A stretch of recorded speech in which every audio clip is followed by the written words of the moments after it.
Hello, everyone, and welcome inside to our second part of the two-parter series of the Leafs Line podcast. It's our playoff preview for the Western Conference. We're going to get our picks on who's going to be advancing from the first round and the finals, and why don't we get right into it? It's going to be a long one, so let's keep it going.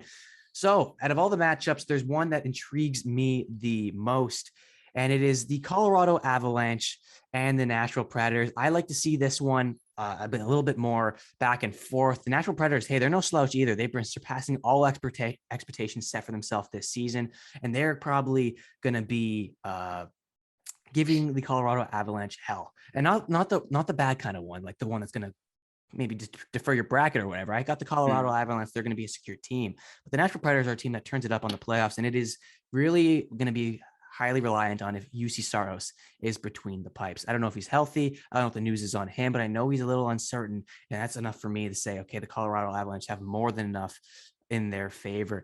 Jared, I'm going to start with you, man. Who do you got coming out of this series? Is it going to be Swift Justice from the Colorado Avalanche, who is a team that's been phenomenal all season long? Or are we talking here the biggest upset of the playoffs by far, and the Nashville Predators maybe sneaking their way to a second round matchup? Who do you have coming through? Well, I already revealed my biggest upset of the playoffs in the East. I think on this one, I'm going more with what the actual stats and data shows me. And with Saros, it would have been a series, but with Saros out of there, and it's going to be Big Save Dave, Leafs legend, or Connor Ingram, I really don't see a way that the Predators really fight much into the series. I think they maybe steal the game because I do actually really like the way the Predators have played this year. I think they've scored in a lot of kind of heavy type of ways, and like they're a very strong team that honestly impressed me because I didn't expect them to be a playoff team, but whatever, they've played very well. And I think they steal the game from the Colorado Avalanche, but ultimately the Avalanche are just better in net, even though I don't love Darcy Kemper, but still they're better in net with Saros out of the way. They're better defensively and better offensively, and I think in 5 games, I think the Avalanche will move. Yeah, it could be very swift justice, like you mentioned. Damo, do you say with this train here? Because the Colorado Avalanche, man, we've seen just about everything get accomplished from them. They play it all factors of the puck, defense, offense. They got it in goal. These guys can get everything done. And I'm assuming here with you, they're getting it done once more. Yep, short and simple. Short and simple. If there's any series that is going to be a sweep, it is going to be this one. And I say that because, well, like I already used the Switzerland reference in the other one, but I'd say it still stays true to this one. Can't be Lightning. Can't be Lightning. God damn. Colorado Avalanche have better offense, better defense, and now better goaltending. So I think we're in that cycle. I saw a funny picture on Instagram. The Nathan McKinnon has a underrated regular season, has 2 points per game against the wild card team, and we call him the best player on earth. Flops in the second round, and then we do it all over again. So I think we're in that stage.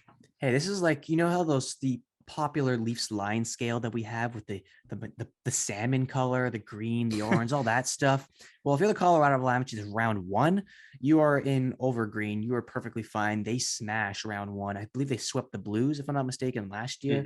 It was a really dominant series from them. They're first round merchants, and they are going to probably keep it going. Evan, I mean, judging from what I saw in the last episode, I'm thinking that this is going to be an easy one from you. Keep it quick, keep it simple, and keep the train going with, I guess, a broomstick that I can't believe he stood up to go pull that out. I'm amazed that he put in that much work. But Evan Davis, maybe give a little bit of insight at least. Jesus, the sweep is going to probably happen. Let's hear it. Sweep. It sucks because I genuinely, if Saros was healthy, I definitely think this goes 7 games.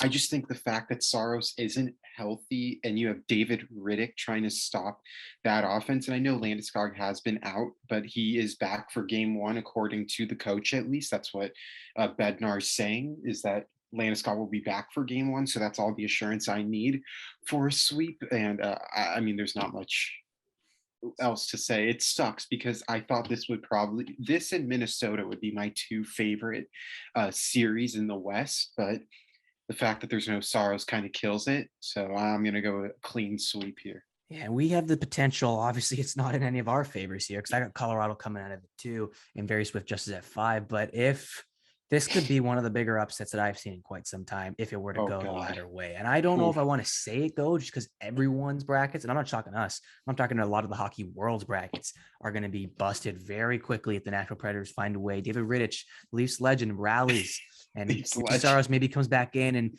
puts up a show. I don't know. Things can happen. Crazier things have happened in hockey. This one can maybe follow suit. But we're going to go on to our next series here, Minnesota Wild and the St. Louis Blues. I am really looking forward to this. This is a winter classic matchup that we saw that one not come to fruition, but play out, and it played out very nicely. One of the best hockey games that I've watched in quite some time, back and forth in the cold nonetheless. It's not going to be that cold now.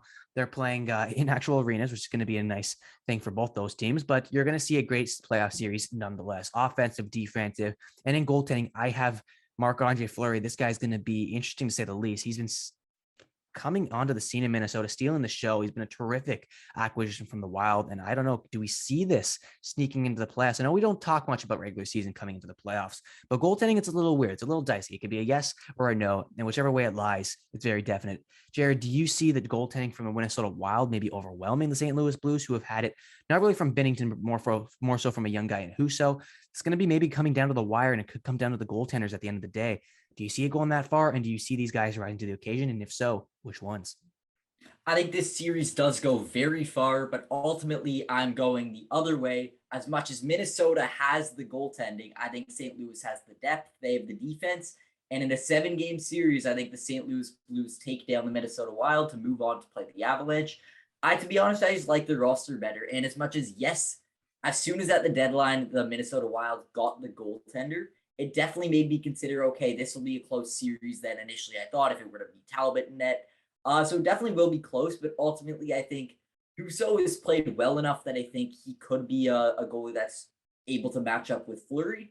And then even if they do decide to go back with Binnington, I think the depth in the defense in front of him from the St. Louis Blues is strong enough to carry the Blues through a series. I don't even think it's just that they're like a stacked team and whatever. I think they're a very deep team overall. They have a ton of different scorers all throughout their lineup. Guys, of course, like Ryan O'Reilly and Tarasenko, but as well, they have young guys like Robert Thomas, Jordan Kyrou, just a bunch of different guys all throughout their lineup that I think could really give this Minnesota team that I think, in my opinion, is a little bit top heavy. I think it'd give them some trouble. And quoting back to a DSN article I wrote a while ago, making my predictions for the Central Division, and I wrote the title for the St. Louis Blues was Deep as the Ocean Blue.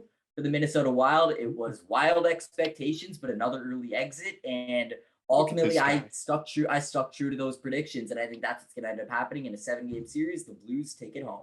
Yeah, and another Look at Wild these catchy exit. titles, Yeah. eh? Like, hey, it's Jared Rotenberg, man. Did you expect anything less? Damn. I certainly did not. So the Minnesota Wild are an interesting team to say the least. They have not had any real playoff success by any means, and they've been one of the more mediocre teams in the National Hockey League for quite some time, either just sitting in between the standings and not even getting through and making very little noise. It's been an ugly stretch of hockey over the last couple of years for this team, and it's been a lot of different guys coming in and out of the lineup over the last couple of years.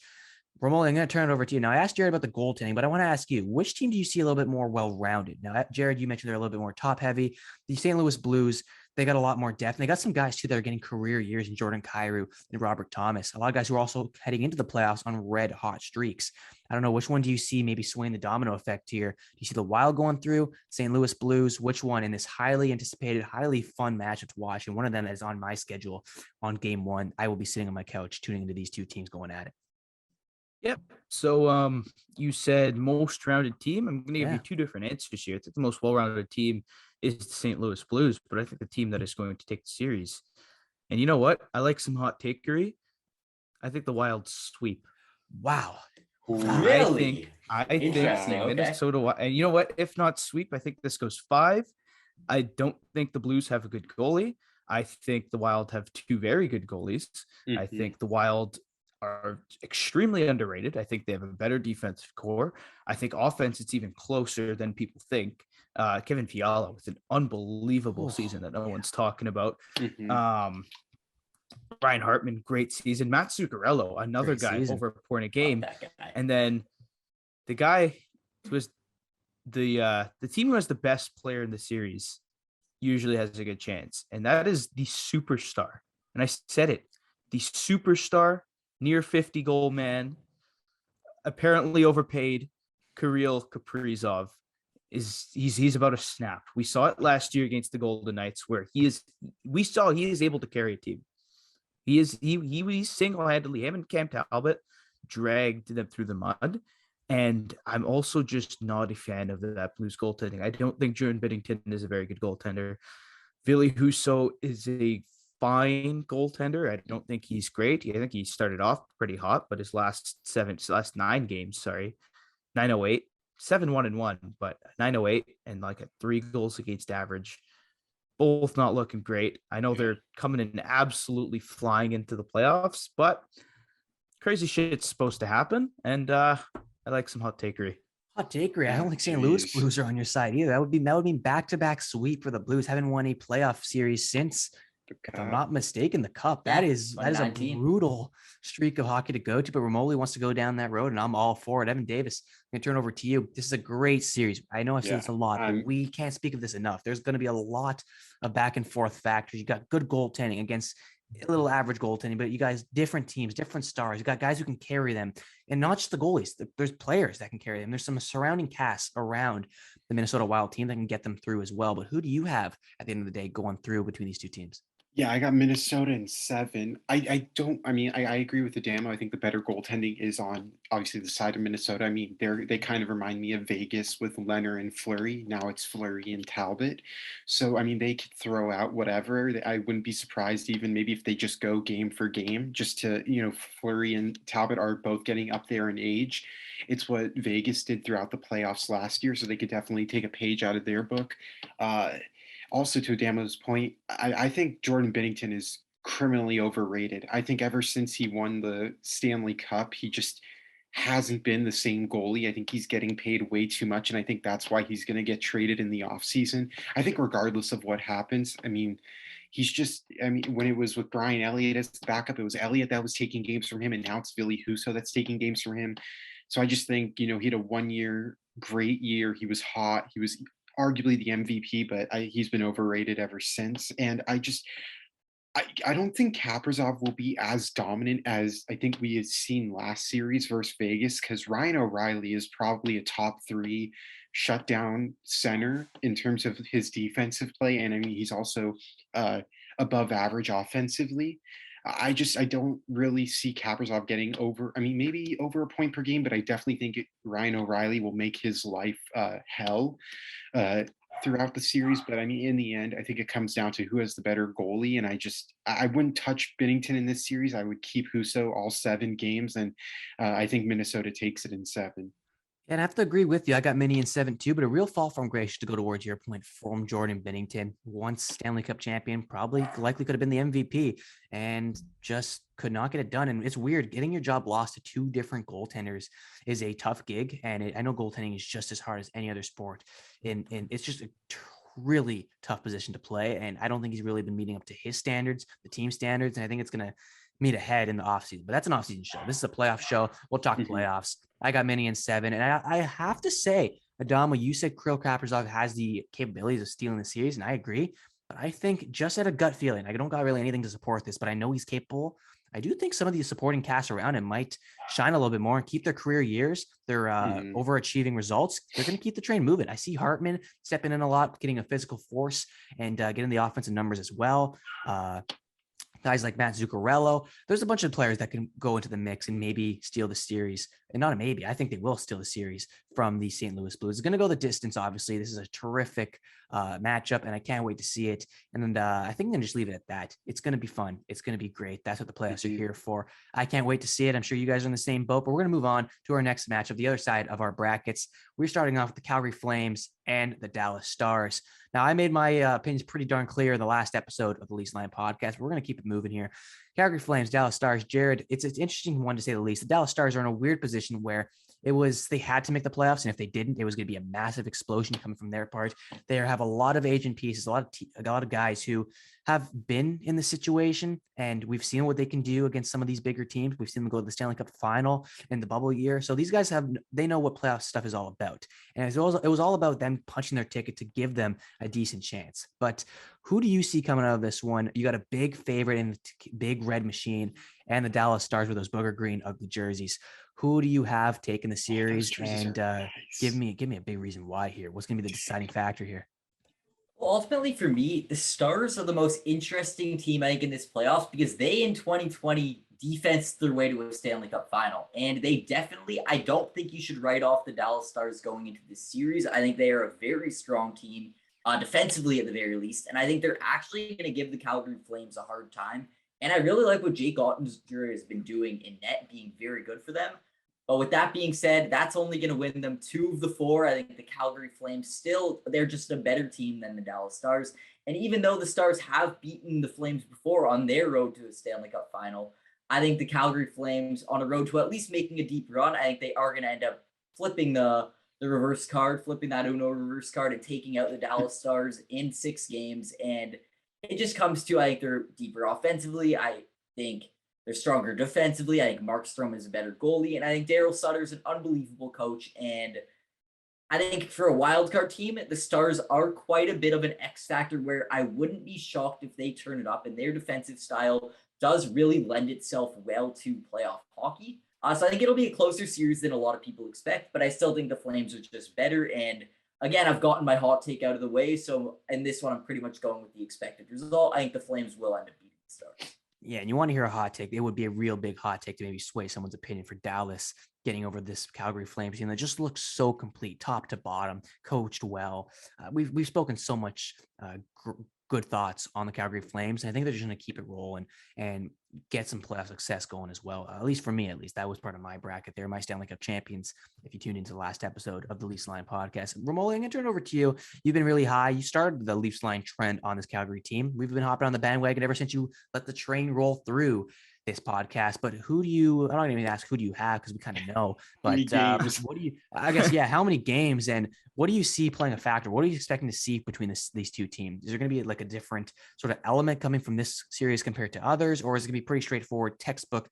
Calgary takes it with ease, and we get going from there. I think it's going to be a relatively boring series to, let's say, defensive style teams, and the Flames are just better at it. If you want games, I'll probably cap it at 5 games. Honestly, I think the Flames are just that good. I haven't won the Stanley Cup. Like Johnny Gaudreau, I need to gloat about him for a second. What an unbelievable season this young man just had. He is, if Austin Matthews doesn't win the MVP, it is Johnny Gaudreau's to lose. He's my pick.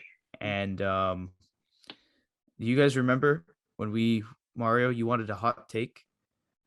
Do you remember a while back? I do. A while back, you said, I need you need to defend it, and I'm going to hold you accountable. And I said, Johnny Gaudreau wins the MVP when he was like 10th in scoring or something. And lo and behold, it could happen and probably should happen if we're being honest. But yeah, I'm not going to spend too much time on this. Could I just add one thing quickly? Yeah, of course. Back to when we were doing those hot takes, Adamo had the Johnny Gaudreau one. My hot take was both Florida and Toronto are first round exits, and I as well stuck true to those hot takes. Ooh. Okay, so you gotta hope they happen though. Don't act like that's still a hot take. It might not yet. It's still a hot take, but I'm saying I'm like sticking with my hot take. I haven't changed my mind on that. Fair. Hey, I mean, I don't know. Leafs Line, sticking to the word. You hear it here first. We don't go back. We keep going forward and we stick what we've said all in. As much as all in as Jared is on the Capitals getting a series win. But Evan, and then move up. Killed by the Lightning, but it's fine. Yeah, it's whatever. Let them enjoy it a little bit. Evan, I'm going to turn it over to you here. Who do you got coming this one? It could be very swift justice. I'm sure in your mind, everything here from the American standpoint is swift justice. So what do you got? Calgary, Dallas. I just got to sweep some shit up real quick. Oh, any stars fall on the floor? Wow. Yeah, any stars I got to sweep up here, man. I got Calgary in 4. I don't think Dallas is good at all. I just, when you look at the game of Calgary, I mean, they got dogs everywhere. Matthew Tkachuk, Eric Branson, Milan Lucic, Blake Coleman, Johnny Gaudreau. I mean, Elias Lindholm. I mean, they're probably as deep as it gets. I just do Dallas. I mean, they just bit their way into the playoffs. And I think, I mean, there's definitely a reason why you're playing against the number 1 team. I'm sorry, no, why you're playing against the number 2 team in the Western Conference. I don't have any faith in Jake Ottinger. And I think I just have a weird feeling that Matthew Tkachuk is going to kill Tyler Seguin, and then Lucic is just going to end a poor husband's life. Just how he ended Duchesne's a few nights ago. But I think the way that they play, I mean, they're willing to fight anyone, and then they can also score 7 on you. So yeah, I got no hope in the Dallas Stars even getting a game. Well, I do have the Dallas Stars possibly getting a game. I got the Calgary Flames in 5. I just want to ask this one question. We've talked a lot about the Calgary Flames, but I don't think we brought up this specific element just yet. And this is probably the last thing we talk about this Big Red Machine team. But do you see any teams that stand in their way, whether it's the first round with the Stars or as they move along the tracks here? Do you see any teams whatsoever possibly bringing this weird element where they get under their skin? And it's a big task to ask. The Calgary Flames are a very composed They're team. They're the team that likes to play into that sort of element. But do you see a team maybe using that to their advantage? Say, if we can get under these guys' skin, we can abrupt some pattern. I'm gonna ask you, Evan, first, and then I'm gonna turn over to Adam. This team all season long. So I'm trying. Wait, let me go back and look at the playoff implications. It'll be either the winner of Edmonton or LA. Okay, so I would say so. Be the winner of Edmonton and LA. I would say that the only really dog team that I could see maybe matching pound for pound, I would say LA if their defense was healthy, but they don't have Doughty healthy, because I mean they're just also a gritty team as well, and they play a playoff style of hockey. A lot of those guys have been there before, done that. I will say Colorado, and I will say only a few players on that team that would like maybe go with them pound for pound. I'd say Curtis McDermott would be a huge X factor for the Avalanche in that series.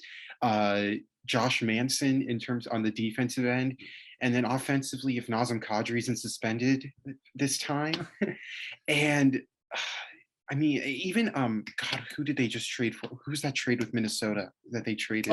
Tyson. Sorry, they got rid of Tyson Yost. Tyson Yost for oh my God. I can't remember, but whoever they traded for Tyson Yost, I think he's like 6'3". Nico Sturm. He's like 6'3", 230. I mean, he could definitely stir something up. But I would only say a few players on that team because, I mean, even Landeskog.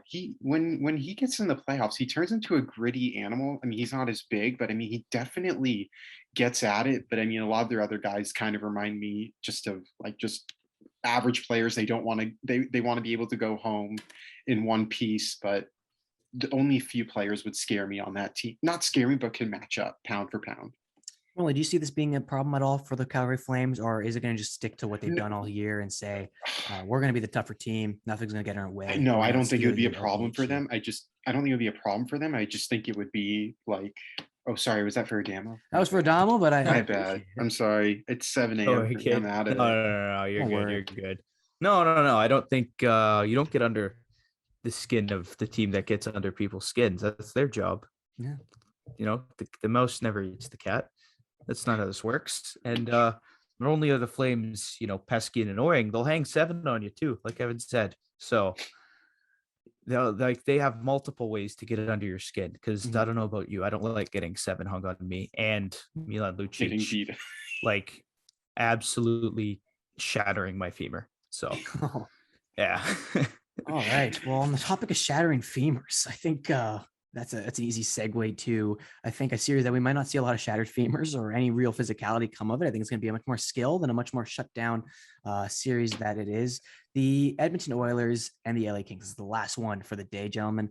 We have this last series, and I want to hear your thoughts on who's going to take it all here. Oilers, McDavid, Draisaitl, 2 of the top talents in the league. They need, it's not a want anymore. It's a need. If this team wants to have any success in any, I guess, the team going forward being in a similar stance, you're going to want these 2 guys to step up, and we've yet to see it in a playoff series to date. So Jared, I'll turn it over to you. You got the Oilers and the LA Kings, 2 teams that they've seen each other a lot this year. There's been a lot of good games between these 2 guys, but obviously playoffs is everything resets. Do you see McDavid finally stealing one and going the distance, or do you have the LA Kings giving McDavid and Draisaitl and the Edmonton Oilers, their fan base, that same old cold medicine that they do not want to taste, but they knew from the start of the year that it was destined to be? Let me hear it. So this is the one for me that I've really gone back and forth on, and this is one where my head and my gut feeling really disagree. if you've known, one of my big opinions that I've had for pretty much the entire time we've had this podcast is I absolutely hate the way that the Edmonton Oilers are built as a team. I think they're super top heavy. I think if two players don't show up, they absolutely will crumble. I don't like their depth. I don't like their defense. And usually I don't like their goaltending. Obviously, Mike Smith is hot right now. But in general, I don't think they're a strong team whatsoever. But in my opinion, my gut feeling is still telling me that they're going to find a way to win a series against the LA Kings. And I just think they absolutely got gift wrapped in a series, in my opinion, because yes, there's people on the LA Kings, such as Philip Denault, that are very good at shutting down superstars on teams. And I think that will be a factor as to why the LA Kings will steal two from the Oilers. But ultimately, I just think when right now with Doughty injured, the top D-men on the Kings, or at least the top pairing, is Alex Edler and Troy Stetcher. I don't really think that's the material needed to shut down McDavid and Draisaitl. And for that reason, with how hot they are heading into the playoffs, they're one of the hottest teams in the NHL heading into the playoffs. I do think ultimately they find their way to win a series, and then we see a Battle of Alberta in the second round, and the Oilers get absolutely demolished because I hate their team. I hate the way they're built. They shouldn't win a round because I think their team is super flawed, but I think Peter Holland. No, it's not Peter Holland. Peter Ken Holland. Holland. Ed Holland. Oh my God, too many Hollands. But I think they're gonna find a way to get through, and they're gonna get gift wrapped a series that they probably don't deserve, because against a lot of the other teams in the Western Conference, I don't think they'd stand a chance. Yeah, there's very few teams that, including myself, I'd have to pick from that the Oilers have a chance. The so happenly that they got the LA Kings, and I think that's a series that the Oilers are not more than capable, but are capable of handling business. I've never seen them being more than capable of doing anything in the playoffs. And I mean, listen, you got the LA Kings there. They've surpassed all expectations this year. I don't think I even had them in my previews, in my preseason stuff, even sniffing out a playoff spot. I didn't have them anywhere close. But hey, lo and behold, they battled, they rallied, they got a bunch of guys. They didn't really bring anyone. They just stuck to their playing styles, and that's what happens. They got that. They're the best team in California, and they made that true facing off against the Edmonton Oilers. Adamo, do you see the LA Kings' long run this season of surpassing the expectations, doing everything right, and blowing everybody away? Do you see that continuing to come to fruition, or is your gut feeling saying this is the year McDavid comes out of it? It's just a matter of time for this guy to actually come out of the playoffs and go through the adversity that when he's locked down? What do you see? And you got one of the best, remember here, you got one of the best shutdown guys in Philip Deneau going up against him probably. So does this sway your opinion at all? Do you have Oilers? Do you got Kings? I want to hear it. Yeah, you have one of the best shutdown guys in Philip Deneau, and you also have one of the best shutdown guys in Anze Kopitar. Mm-hmm. Yeah. And so you can stick one or the other on McDavid or Draisaitl. It doesn't matter. I'd probably stick Deneau on McDavid, but regardless, I think the Kings take this one in probably 5 or 6, honestly. And it's a kind of a slight on the Oilers. Like, Mike Smith has been hot, but he did this last year too. Last year, Mike Smith came into the playoffs in his last 10. He was 8-2 with a .933, and he stunk it up. So, do I put any stock into him being 8-0? Maybe, but not really, because it's Mike Smith and he can switch like that. Yeah, and this is a team with constant playoff struggles, and I don't think anything is going to change this year. If it does, good for McDavid. I'm not going to lie to you. I really hope it doesn't, because I think it'd be like, as much as a Battle of Alberta second round would be fun, that's like 2 weeks of fun. I think the offseason with the Oilers get swept would be so much more fun. So I'll take the Kings, and I'm giving too many sweeps and stuff. I'll go Kings in 5? 7. I'll go 7. We'll go 7. All right, the distance. I did have that for a little bit. That was my initial when I made my bracket challenge last night. I had, for a shockingly long amount of time, I had the LA Kings as my winner there. And as much as my head was telling me like the Kings could win it, the Oilers are super flawed, ultimately my gut feeling was the Oilers got a little bit gift wrapped a series. And I do think at the end of the day, I ended up changing to Oilers in 6 when I initially had LA in 7, just because I don't see how they flop on this one. And if they do flop on this opportunity, then very serious changes are coming to the Oilers that are much needed, in my opinion. Because the way they're built, I don't see them having any success beyond a second round appearance. Yes, and I think that's been the more sort of theme around them heading into the playoffs, before the season. There was a lot of things around the Edmonton Oilers, the way they're built, and it could very get exploited in this playoffs, and it's kind of set up to do so. Now, this is the one I want to ask the most. Evan Davis. We start off with our hometown team, who we're going to be seeing from them. We gave our passion, we gave our all. We're going to end it off on this guy's hometown team, the LA Kings. Buddy, you've been watching them. You've been ripping on the management too. Let's not forget that. You do not like LA Kings I don't like their management. But do you like their odds against the Edmonton Oilers and McDavid? Yeah, I don't. Yeah, well, I don't like their management because I think we should have had Trevor Zegras instead of Turcotte, and one's lighting up the NHL and the other one's in Ontario. But it's no here or there, neither here or there. But I have the Kings taking this in 6.